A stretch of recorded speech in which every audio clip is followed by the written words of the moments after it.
Hey, what's up, ladies and gentlemen? It is Vashawn Jones, and you know what it is, man. I'm the visionary of Fedora Outlier LLC, and let me tell you about my vision because it has literally come true once again.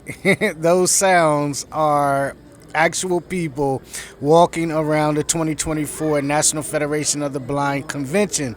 So I get there on Wednesday, the date everything starts, and I get checked in and I get on the elevator, and of course, what do? We ask, hey, where are you from? Where are you from? Where are you from?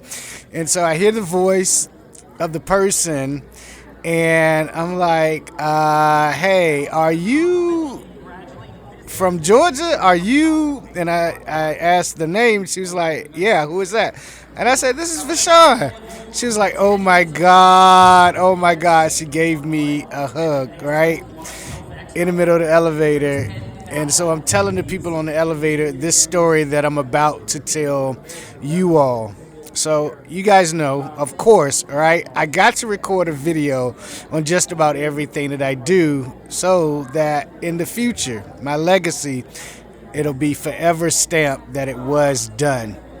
And so I recorded videos for years, probably about 8 or 9 years, even when they were saying blind people can't record videos. Why do you record videos? You can't see them.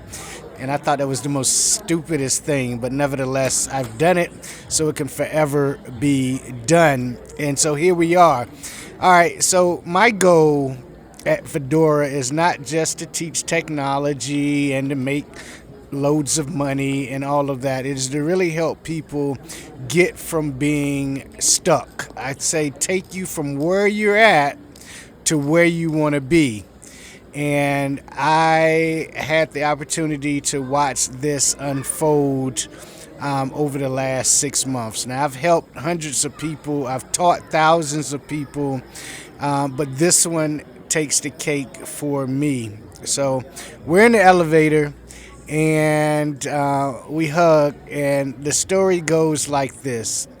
There's a young lady, she's watching my YouTube video. She's stuck in the bedroom of her house that she owned as a newly blind person for 5 years. Not stuck in the house, stuck in her bedroom, crying her heart out, thinking that the world has left her with no sight, no vision, nothing to do, all of the things that we know we go through as a blind person. And she's watching my video. She emails, she says, hey, I'm stuck in the house. I'm scared. I'm blind. I don't know what to do. And so you know me, hey, here's my email, here's my phone number, call me, let's work through it. She does call, she does reach out, which I get those messages quite often, and nobody actually ever reaches back out. And she did. And so I was able to connect her with, the people that I know can help her, that's in my network. And that was immediate. I gave her Angela Pratt's number. I gave her Giorgio Vickers' number. I talked through the things that she's going to need with vocational rehabilitation, right? And so within a 5-month period, she was able to get connected to a NFB chapter that I'm a part of and on the south side of Georgia. South side, right? And so she was able to come to the meeting, and I was there at the meeting. I told her that I would meet her at the meeting and make sure that she's introduced properly. And so she was able to see, 20 or 30 blind people doing their thing. And so she could see that it was a reality.